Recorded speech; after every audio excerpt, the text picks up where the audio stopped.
Il y a plus de 2000 ans, avant que la Belgique ne porte son nom actuel, cette terre était sauvage et mystérieuse. Elle était couverte de forêts épaisses, de marais brumeux et de rivières puissantes. Cette région était habitée par un peuple redouté, les Belgais.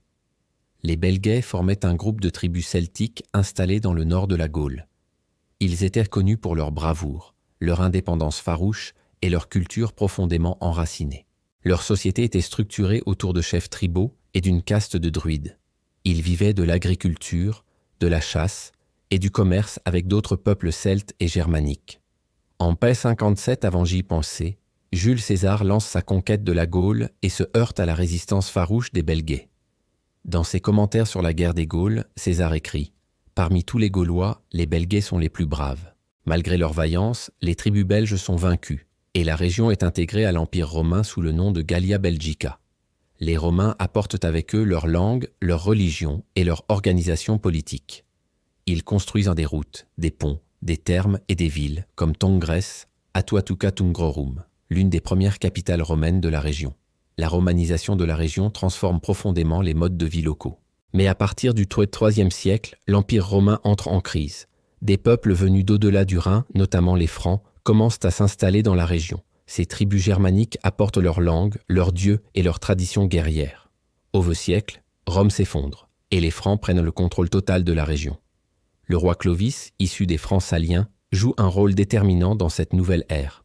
Il parvient à unifier les différentes tribus franques et se convertit au christianisme vers 496.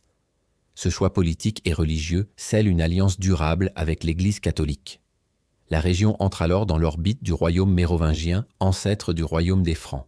Quelques siècles plus tard, un nouveau pouvoir émerge, la dynastie carolingienne. Charlemagne, petit-fils de Charles Martel, est couronné empereur en l'an 800. Il établit sa capitale impériale à Aix-la-Chapelle, non loin de la frontière belge actuelle. Sous son règne, la région connaît une véritable renaissance culturelle et religieuse.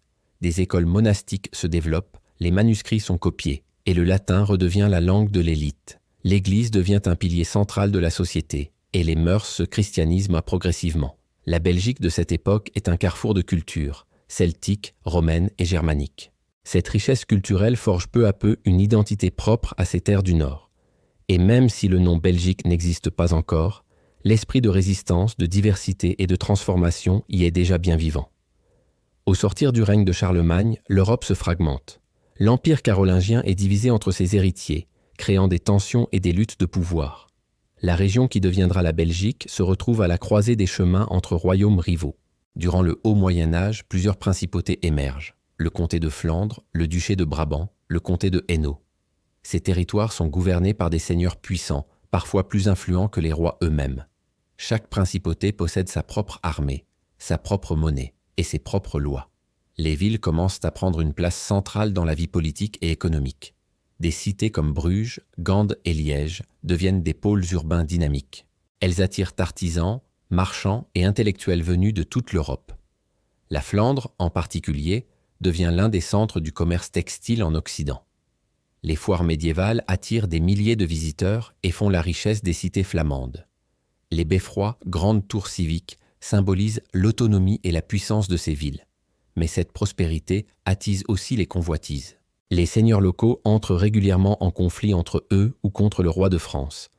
La bataille des Éperons d'Or en 1302 oppose les milices flamandes à la chevalerie française. Contre toute attente, les artisans flamands remportent la victoire.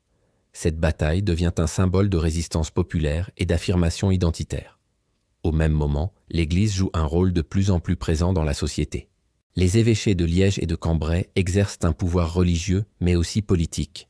Des cathédrales monumentales s'élèvent, illustrant la richesse et la foi de l'époque.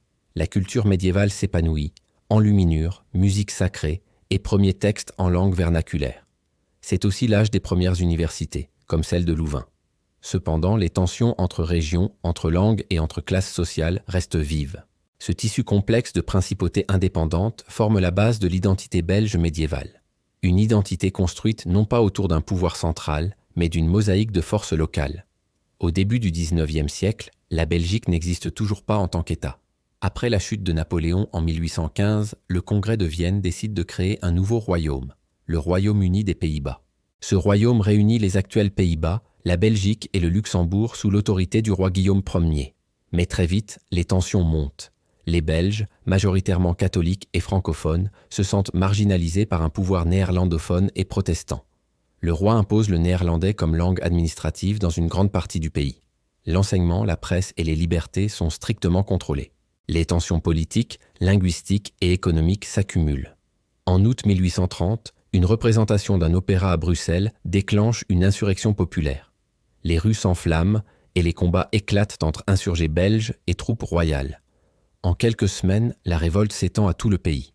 Le 4 octobre 1830, le gouvernement provisoire proclame l'indépendance de la Belgique. Les grandes puissances européennes, d'abord hésitantes, finissent par reconnaître le nouvel État en 1831. Le trône est confié à Léopold Ier, un prince allemand soutenu par l'Angleterre. Il devient le premier roi des Belges et fonde une monarchie constitutionnelle. La jeune Belgique se dote rapidement d'une constitution libérale et de grandes institutions nationales. Durant les décennies suivantes, le pays entre dans une ère de croissance économique sans précédent. La Belgique devient l'un des premiers pays industrialisés d'Europe. La région wallonne, riche en charbon et en acier, connaît un essor spectaculaire. Les mines, les usines et les chemins de fer se multiplient. Les villes comme Charleroi, Liège et Mons deviennent le cœur battant de cette révolution industrielle. Mais cette prospérité ne profite pas à tous. La classe ouvrière vit souvent dans des conditions précaires et dangereuses. Les inégalités sociales provoquent des tensions et des mouvements syndicaux naissants. Malgré cela, la Belgique s'affirme comme une nation moderne, ambitieuse et influente sur la scène européenne. Une nouvelle ère commence, celle d'un royaume jeune, fier et en pleine mutation.